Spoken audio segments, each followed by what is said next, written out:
Pemirsa, Menteri Dalam Negeri Tito Karnavian melantik 9 pejabat atau PJ Gubernur untuk provinsi yang gubernur definitifnya sudah habis masa jabatannya. Sejumlah nama PJ Gubernur yang baru dilantik ini menjadi sorotan karena faktor kedekatan dengan elit pemerintah pusat.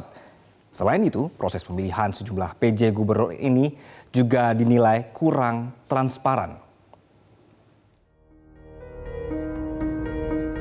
Menteri Dalam Negeri Mendagri M. Tito Karnavian Selasa lalu melantik 9 dari 10 penjabat atau PJ Gubernur untuk 9 provinsi yang gubernur definitifnya habis masa jabatan. Beberapa gubernur definitif yang purna tugas antara lain adalah Gubernur Jawa Barat M. Ridwan Kamil dan Gubernur Jawa Tengah Ganjar Pranowo. Sementara satu penjabat gubernur, yakni PJ Gubernur Nusa Tenggara Barat atau NTB, Gita Aryadi, baru akan dilantik pada 19 September mendatang, menyesuaikan masa jabatan Gubernur NTB, Zulkifli Mansyah, yang baru akan selesai pada tanggal tersebut. Penunjukan 10 PJ Gubernur baru ini diputuskan dalam sidang tim penilai akhir, TPA.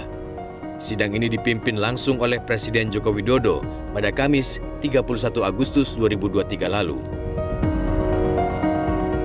Menteri Dalam Negeri Tito Karnavian mengingatkan kepada penjabat kepala daerah untuk netral, terutama menjelang pemilihan umum 2024. PJ ini kan tidak perintahkan netral. Anda adalah SN. Tujuan Anda menjadi PJ ngisi kekosongan agar pemerintahannya running. Syukur kalau bisa memperbaiki sistem. Yang kemudian kedua, kami melakukan evaluasi 3 bulan sekali. Anda diawasi banyak pihak. Jadi kalau seandainya ada aturan mereka harus netral. Kalau seandainya ada yang nggak netral, kita periksa. Dan kemudian kalau terbukti ya kita beri sanksi. Dari yang teringan sampai yang terberat. Seperti itu. Sementara itu, sejumlah nama yang dilantik sebagai penjabat gubernur menjadi sorotan karena faktor kedekatan dengan elit pemerintahan pusat. Proses pemilihan sejumlah penjabat gubernur yang 4 diantaranya berlatar belakang TNI Polri dan pejabat di pemerintahan pusat juga dinilai sejumlah pihak kurang transparan. Dinamika itu kan hanya sebatas dalam gedung atau ruang-ruang DPRD saja. Tahu-tahu muncul 3 nama dan dibawa ke pemerintah pusat. Kemudian di pemerintah pusat sendiri juga selain 3 nama yang diusulkan oleh pihak DPRD, Kemendagri sendiri juga hingga hari ini bahkan kita nggak pernah tahu siapa 3 nama lain yang diusulkan oleh Kemendagri. Jadi tidak adil juga bagi kita untuk meminta daerah DPRD dalam hal ini untuk transparan, tapi Kemendagri sendiri tidak pernah punya mekanisme untuk memastikan dia transparan juga, gitu kan. Nah ini buat saya kalau kemudian masyarakat publik lalu punya kecurigaan, ya selain tentu secara substantif saya kira kecurigaan seperti itu sesuatu yang punya dasar. Publik tidak tahu bagaimana track record kandidat yang akan muncul, bahkan nama-nama itu juga kan kita tidak tahu, baru tahu pada saat diumumkan akan dilantik kira-kira begitu. Padahal ini kan posisi publik, jabatan publik, mestinya dari awal itu informasi terkait dengan kandidat yang menjadi PJ itu harus sudah ke publik ya. Namun ini kan tidak terjadi. Itu yang pertama. Terus yang kedua, ini kan kemudian menghasilkan satu pandangan bahwa ini sebetulnya siapa sih yang akan muncul menjadi para pejabat ini. Ternyata sebagian diantaranya adalah tentu orang-orang dekat, orang-orang yang sangat dekat dengan mungkin presiden, mungkin Mendagri dan seterusnya, atau mungkin referensi yang berada di sekitar.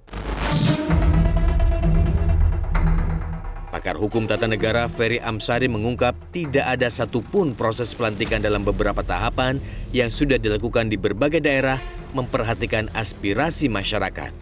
Tidak ada satupun proses dalam beberapa tahapan yang sudah dilakukan di berbagai daerah itu yang memperhatikan putusan MK, memperhatikan aspirasi pemerintahan daerah dan masyarakat daerah.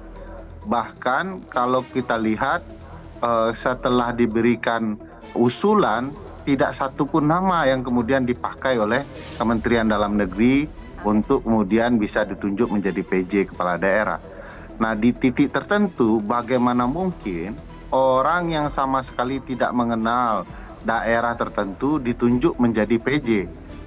Pada sisi ini kita bisa ketahui kualitas kepemimpinan seorang pemimpin yang tidak memahami problematika daerah dan masyarakat daerahnya ya pasti akan bermasalah. Dan bahayanya kalau mau dikaitkan dengan tahun pemilu 2024 ini akan menjadi semacam bumerang bagi proses penyelenggaraan pemilu jika kemudian penunjukan PJ ini adalah bagian dari cawe-cawe yang disampaikan oleh Presiden. Oke, Pak. Anggapan tidak transparannya pemilihan PJ Gubernur dan isu kedekatan sejumlah penjabat gubernur yang dipilih pemerintah dibantah kantor staf Presiden. Penjabat gubernur yang ada di daerah itu adalah perwakilan pemerintah pusat di daerah. Karena itu logikanya yang paling penting adalah tentu saja bahwa orang-orang yang dipercaya, dipilih, ditahu kapasitasnya, ditahu kapabilitasnya untuk bisa menduduki sebagai penjabat gubernur di daerah itu adalah orang-orang yang tidak diragukan dari sisi leadership-nya, dari sisi manajerialnya, dari sisi trust, punya komitmen terhadap pelaksanaan, pelayanan, melanjutkan program-program yang telah dilaksanakan oleh gubernur sebelumnya yang juga adalah perwakilan pemerintah di pusat. Jelajahi cara baru mendapatkan informasi. Download Metro TV Extend sekarang.